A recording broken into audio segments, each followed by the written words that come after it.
안녕하세요. 스튜디오 엄나잇입니다. 오늘 제가 가지고 온 책은 인생을 두 배로 사는 아침형 인간입니다. 사이쇼 히로시가 지었고 최연숙 씨가 옮긴 한스 미디어에서 나온 책이에요. 아침에 강한 사람이 성공한다. 시간의 노예에서 벗어나 자신의 인생을 지배하는 아침형 인간으로서의 100일 혁명. 무기력한 삶의 모습을 넘치는 에너지로 채워줄 놀라운 아침의 힘. 알면서도 실천하지 못하는 사람들을 위한 특급 아침 프로젝트. 지난 20년간 일본인의 아침 시간을 변화시켜온 저자의 역작. 이렇게 써 있네요. 당신이 잠든 사이에 세상은 벌써 깨어 거침없이 달리고 있다. 아침을 지배하는 사람이 성공한다는 등식은 경영인들 사이에서는 모두 공감하는 내용이다. 각종 조찬회가 성황이고 미국에서는 차가 좋은 순서로 아침 출근이 이루어진다고 하는 것도 이 때문이다. 아침에 귀중한 시간을 쪼개서 어떻게 활용하느냐 하는 것이 하루의 일과를 결정하고 또한 인생의 습관을 형성한다는 점에서 직장인이나 경영인 모두 성공을 원하는 사람에게는 꼭 전하고 싶은 책이다. 이런 추천서가 있습니다. 아무리 밤이 즐거워도 아침과 맞바꾸지 마라. 저녁 할 일, 아침 할 일이 다르다. 수면 시간은 오후 11시부터 오전 5시까지를 원칙으로 하라. 현실이 힘들수록 아침에 벌떡 일어나라. 현실에 대한 가장 강력한 선제 공격이다. 아침에 1시간은 낮에 3시간이다. 건강 장수하는 사람 중에 야행성은 없다. 습관적인 야근, 상습적인 음주는 당장 끊어야 한다. 저녁 술자리는 1차까지만 하라. 아침 산책은 하루를 계획하고 결단을 내리는 시간으로 활용하라. 아침 식사는 풍성하게 하라. 네, 인생을 두 배로 사는 아침형 인간. 목차를 보면 아침을 잃어버린 사람들에 대한 이야기, 그리고 또 아침형 인간이 성공한다는 이야기, 그리고 마지막으로 도전, 어떻게 아침형 인간이 될 것인가. 저는 오늘 어떻게 아침형 인간이 될 것인가를 여러분과 함께 읽으려고 합니다. 변화의 기회를 잡아라. 깨달았을 때야말로 변화의 찬스다. 변화하기 위해서는 초심이 중요하다. 그것은 반드시 어떤 계기를 통해 나타난다. 아침형 인간이 되고자 하는 이유는 한결같지만 그 계기는 참으로 다양하다. 앞에서 소개된 사람들의 경우만 봐도 그렇다. 바로 그 계기의 활용이 중요하다. 그 계기란 다른 사람에게는 몰라도 자기 자신에게는 가장 절박한 문제이기 때문이다. 그 절박함을 변화의 동력으로 삼아야 한다. 이 프로젝트를 끝까지 밀고 나갈 수 있는 동력은 바로 자신의 절박함이다. 하지만 실행에 나가다 보면 시작할 때의 절박함보다는 실행 과정의 고생에 더 크게 좌우된다. 그러면 결국 실패한다. 변화하지 않으면 안 되겠다고 느낄 때 그 깨달음 속에 숨은 절박함을 가슴에 깊이 박아야 한다. 그것으로 변화가 시작된다. 잊지 마시길. 이것이 없으면 반드시 실패할 것이고 이것이 강하게 박혀 있다면 성공한 것이나 다름없다. 네, 필자는 절박함이 있으면 성공한 것과 다름없다고 이야기합니다. 저녁 시간부터 바꿔라. 열심히 일하고 열심히 놀고 열심히 자라. 아침에 일찍 일어나기 위해서는 일찍 자는 것이 필수이다. 하지만 습관이 쉽게 바뀌지 않아 고생하는 사람들을 우리는 앞에서 많이 보았다. 누구에게나 쉽지 않은 일이다. 하지만 원칙은 간단하다. 하루를 어떤 식으로든 열심히 지내면 된다. 일도 대충, 노는 것도 대충, 먹는 것도 대충, 운동도 대충 하는 사람은 잠도 잘 오지 않는다. 밤이 늦었는데도 할 일 없이 빈둥대며 잠들지 않는다.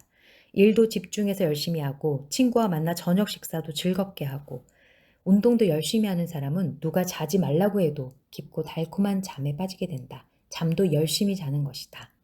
아침형 인간이란 그래서 단순히 일찍 일어나는 사람만을 의미하는 것이 아니다. 지금까지 살펴보았듯이 생활 전반에 걸친 변화를 목표로 하는 것이다. 그러자면 우선 저녁, 밤 시간의 질이 달라져야 한다.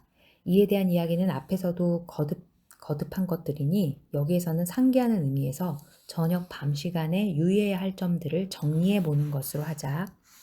술, 도박, 게임처럼 중독성이 강한 여가 활동은 멀리한다. 특별한 경우를 제외하고 회사 일은 일과 내에 끝낸다. 본격적인 운동은 아침보다 저녁에 한다. 밤 8시에서 9시까지는 귀가한다. 밤 9시 이후에는 음식을 먹지 않는다. 매일 따뜻한 물로 가벼운 목욕을 한다. 음악 감상, 독서 같은 감성적 활동에 밤 시간을 활용한다. 온 가족이 모여 앉는 시간을 짧게라도 반드시 갖는다. 하루를 정리하는 시간을 반드시 갖는다. 수면 시간을 정하라. 수면과 각성을 번갈아 불러내는 자율신경을 조절하는 것은 두말할 필요도 없이 뇌이다. 우리의 의식 활동은 연수, 뇌교, 중뇌를 거쳐 되뇌의 중앙에 있는 시상하부로 흘러들어가는 신경의 양, 즉 감각 자극의 양에 의해 좌우된다. 감각 자극의 양이 많으면 되뇌의 활동이 활발해지고 의식도 또렷해진다. 반대로 자극이 적으면 의식하는 수준이 낮아져 졸리게 된다. 따라서 수면이란 감각 자극을 가능한 한 적게 하여 뇌에 휴양을 주는 신체 활동이다. 렘수면과 론렘 수면. 인간의 수면은 약 2시간 간격의 사이클을 갖고 있고 자는 동안 그것이 몇 차례 반복된다. 한 사이클은 얕은 잠, 조금 깊은 잠, 렘수면, 꿈을 꾸면서 숙면, 네 가지로 이루어진다. 렘 수면을 제외한 나머지 3종류의 잠을 총칭하여 논렘 수면이라고 한다. 하나씩 살펴보자. 얕은 잠은 잠자리에 들기 전 꾸벅꾸벅 조는 상태로 대개 몇 분 정도 있으면 잠이 든다. 일단 잠이 들면 2회째의 사이클부터는 얕은 잠이 반복되지 않는다. 조금 깊은 잠은 잠들기 시작한 후 20분에서 30분가량 이어진다. 이 상태일 때는 아주 작은 소리에도 눈을 뜬다. 깊은 잠 상태에서는 40분에서 50분가량 이어진다. 이때는 코를 비틀어도 눈을 뜨지 않는다. 심한 외부 자극으로 인해 일어나게 되더라도 수면과 각성의 간극이 크기 때문에 10분 이상 의식이 몽롱한 상태가 이어진다. 이 1시간 반가량의 논렘 수면 동안 차츰 호흡과 혈압이 내려간다. 그런데 호흡 횟수가 너무 줄거나 혈압이 낮아지면 체내의 노폐물을 제거할 수 없게 된다. 산소와 영양의 보급도 나빠져 오히려 피로 회복을 할 수 없게 된다. 심할 경우 그와 같은 상태가 오래 지속되면 생명과도 연관이 있게 된다. 렘 수면은 이런 상태를 피하기 위해 필요하다. 몸은 잠들고 있어도 뇌만 깨어나서 여러 가지 신체 기능을 조절하는 것이다. 이것이 렘 수면으로 30분가량 이어진다. 참으로 신비로운 인체의 기능이 아닐 수 없다. 렘은 Rapid Eye Movement, 안구가 빠르게 움직이다의 약자이다. 말 그대로 안구가 좌우로 빠르게 움직이지만 다른 신체 근육의 긴장은 거의 일어나지 않는다. 최근 연구에 따르면 2회째 사이클의 렘 수면은 조금 시간이 늘어나서 30분에서 35분, 3회째 사이클에서는 40분 정도로 사이클을 거듭할 때마다 5분씩 늘어난다는 사실이 확인되었다. 또한 인위적으로 렘 수면을 적게 하면 다음 날의 렘 수면이 길어진다는 실험 결과도 보고되어 있다. 몸을 보호하려는 뇌의 활동이 믿음직스럽고도 놀랍지 않은가? 수면 시간을 짝수로 정하는 것이 좋다. 렘 수면 중인 사람을 무리하게 깨우면 대개는 꿈을 꾸고 있었다고 말한다. 다시 말해 몸은 쉬고 있어도 뇌가 활동하고 있다는 것이다. 사실은 다른 수면을 취할 때에도 꿈을 꾸고 있지만 뇌가 쉬기 위해 기억하기를 거부하는 것이다. 렘 수면 상태일 때 눈을 뜨면 뇌가 각성되어 있기 때문에 의식이 또렷하여 외부의 자극에 대해서도 의식과 몸이 금방 반응한다. 반대로 논렘 수면일 때 깨우면 눈을 뜨는 게 힘들고 유쾌하지 못하며 그 불쾌감은 일어난 뒤에도 잠시 계속된다. 따라서 눈을 뜨려면 렘 수면이 끝날 즈음에 깨는 것이 가장 좋다. 생리적으로도 한 사이클이 끝난 시점에서 눈을 뜨는 것이 이치에도 맞다. 논렘 수면과 렘 수면이 이어지는 한 사이클의 시간은 약 2시간 정도로 하룻밤에 몇 번씩 반복된다. 4사이클이면 8시간, 3사이클이면 6시간의 수면이 되는 것이다. 그때그때의 피곤한 정도에 따라서도 다르겠지만 그래서 수면 시간은 6시간에서 8시간 정도가 적당하다는 얘기가 된다. 잠영종을 맞춰놓고 자는 경우에 시간을 계산해서 렘 수면이 끝나는 시점에 맞춰두면 산뜻하게 눈을 뜰 수 있게 된다. 5시간, 7시간 같은 홀수 시간보다 6시간, 8시간 같은 짝수 시간이 수면에 좋은 이유가 과학적으로 설명되는 것이다. 산책을 시작하라. 누구보다도 먼저 신선한 산소를 마시자. 성인의 경우 보통 하루 칼로리의 10분의 1에 해당하는 운동량이 있으면 스트레스는 해소할 수 있다고 알려져 있다. 일본인의 경우 평균 2000칼로리 전후이므로 200칼로리 정도를 무슨 운동으로든 소비하는 것이 바람직하다. 예를 들면 수영은 매일 10분에서 15분 정도 계속하고 줄넘기라면 5분 하고 3분 쉬는 식으로 이것을 3회 반복한다. 그러나 가장 쉬운 방법은 역시 산책이다. 걷기는 의외로 많은 칼로리를 소모시키기 때문에 20분의 걷기로 거의 200칼로리의 에너지를 소모시킬 수 있다. 보통의 직장인이라면 회사에 갈 때까지 그 정도는 걷고 있을지도 모른다. 하지만 시간대로는 자율신경의 활동이 활발해지는 이른 아침에 걷는 것이 최적이다. 이른 아침의 산책은 신선한 공기를 몸속 가득히 들이킬 수 있기 때문에 아주 효과적인 운동이다. 산책은 스포츠가 아니기 때문에 웬만큼 체력에 자신이 있는 사람이 아니면 달리지 않는 편이 좋다. 조깅은 몸에 좋은 반면 위험성도 있다. 미국에서는 조깅 중에 혹은 그 직후에 급사하는 사고도 꽤 많이 일어났다. 특히 비만인 사람은 주의가 필요하다. 걷기는 운동 부족을 해소할 뿐만 아니라 뇌세포를 자극하여 뇌의 활동을 활발하게 만든다. 또한 혈액순환을 좋게 하여 뇌에 충분한 산소를 공급하기도 한다. 산책에서 돌아왔을 때에는 자율신경의 균형이 잡혀서 심신 모두 상쾌함이 느껴질 것이고 그것이 마음의 여유를 가져다 줄 것이다. 하루의 스케줄을 프로그래밍한다. 필자의 경우 산책의 전반에는 그날 하루 잡혀있는 스케줄을 확인하며 걷는다. 오전과 오후, 밤에 내가 해야 할 일, 그 목적을 확인한다. 그리고 후반에는 그 스케줄에 맞춰 내가 어떤 것을 처리해 나가야 하는지 방향을 결정한다. 결국 이른 아침의 산책이란 하루의 스케줄을 프로그래밍하고 그날 해야만 하는 일에 대한 결단을 내려두기 위한 시간이기도 하다. 이 부분이 보통의 산책과는 다른 점이다. 낮에도 실천 노트는 항상 휴대하고 한 가지의 스케줄을 실행할 때마다 지워나간다. 그렇게 하면 저녁에는 자신이 그날의 스케줄을 완수했는지를 확인할 수 있다. 다 못 끝낸 일이 있는 날에는 그 일에 대해 반성하고 그와 동시에 남은 일을 언제 완수할지에 대해 생각한다.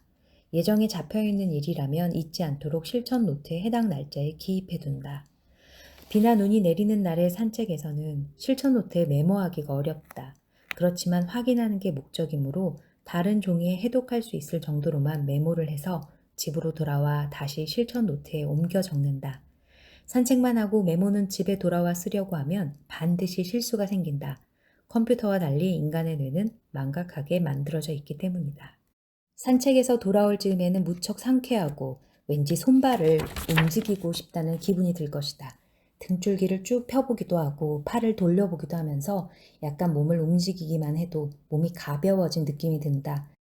그래서 이른 아침에 산책을 마친 뒤에 체조를 하면 효과는 배로 증대될 것이다.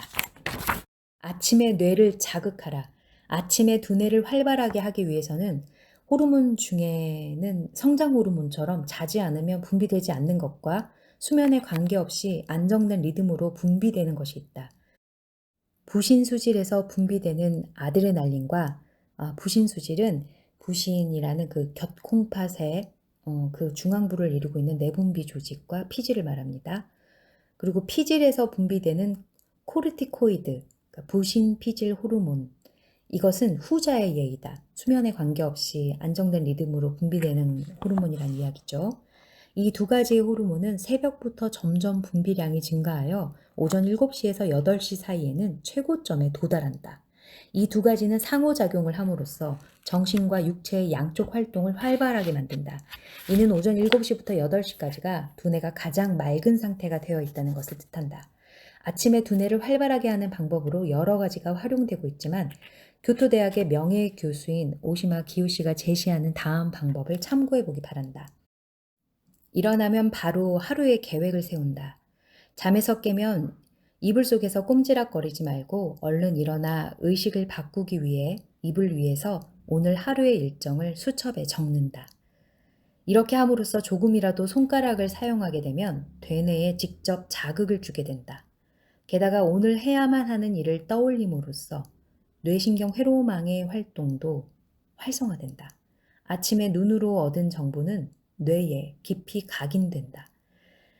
두 번째, 몸을 마찰시켜 의식을 깨운다. 이불에서 나오면 바로 마른 수건으로 몸을 훑어서 마찰시킨다. 이것은 뇌에 충분한 혈액을 보내기 위함이다. 피부는 제2의 뇌라고 일컬어질 정도로 대뇌와 밀접한 관계에 있기 때문에 그런 면에서도 자극이 된다. 세 번째, 왼손으로 칫솔을 잡는다. 오른손잡이의 경우요. 여느 때와는 다른 손으로 이를 닦음으로써 자주 사용하지 않는 근육을 의식적으로 움직여준다. 이것은 우뇌와 좌뇌의 균형을 잡아 뇌를 전체적으로 활성화시키는 데 효과가 있다. 네 번째, 당분을 조금 많은 듯 섭취한다. 특히 전날에 피로가 충분히 가시지 않았을 때에 효과적이다. 당분은 혈당치를 높이는 작용을 한다.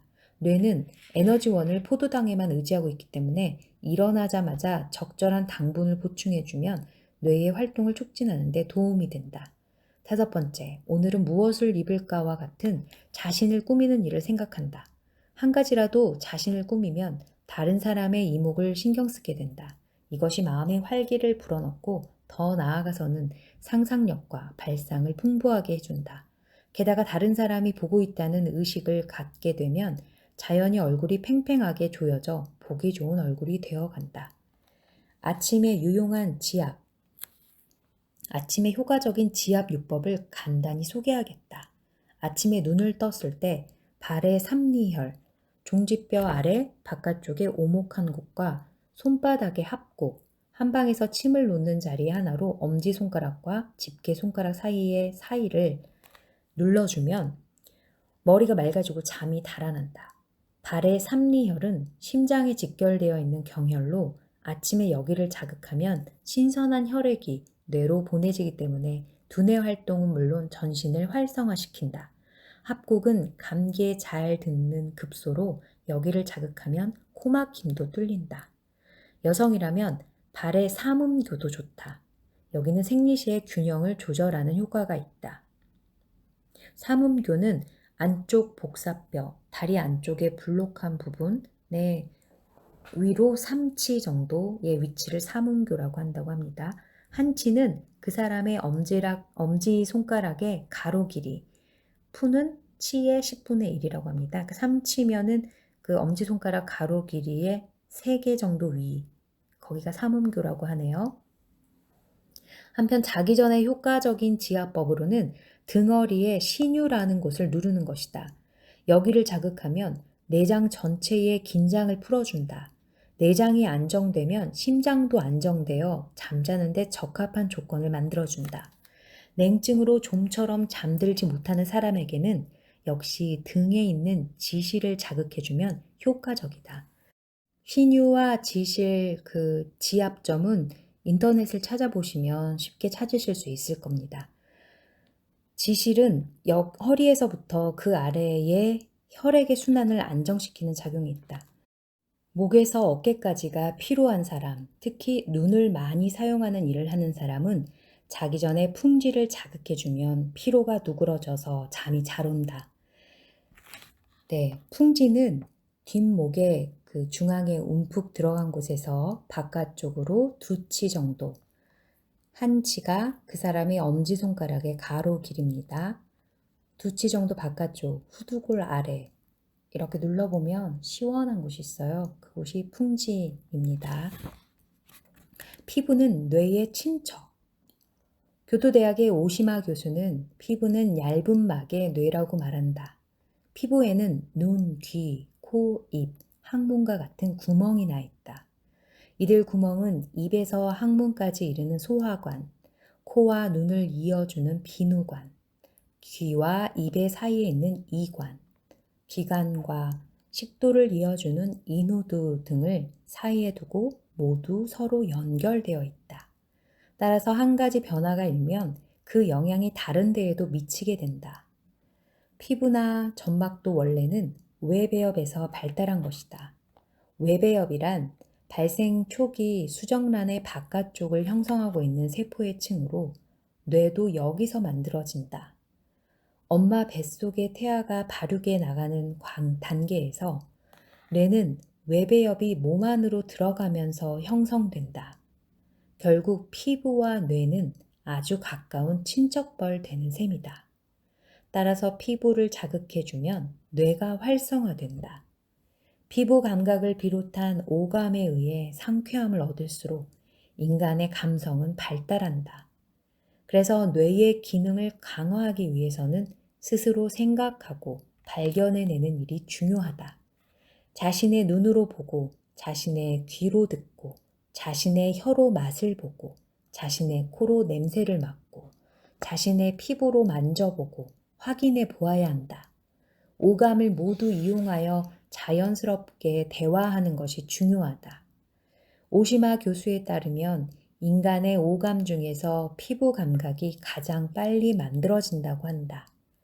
피부는 외부로부터 어떤 메시지가 들어오기 가장 쉬운 곳이다. 피부에는 무수히 많은 리셉터, 수용기관, 식물체 내에서 자극을 수용하는 기관이나 세포 등 그렇게 불리는 정보 수용처가 있고 그곳을 자극하면 즉시 뇌에 자극이 간다. 사람 간의 접촉에서 스킨십을 중시하는 것도 그 때문이다.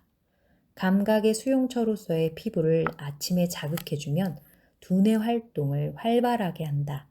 가장 좋은 방법은 더운 샤워라고 할 수 있다. 산책 후의 샤워는 그래서 자연스러운 수순이다. 네, 오늘은 여기까지 읽을게요.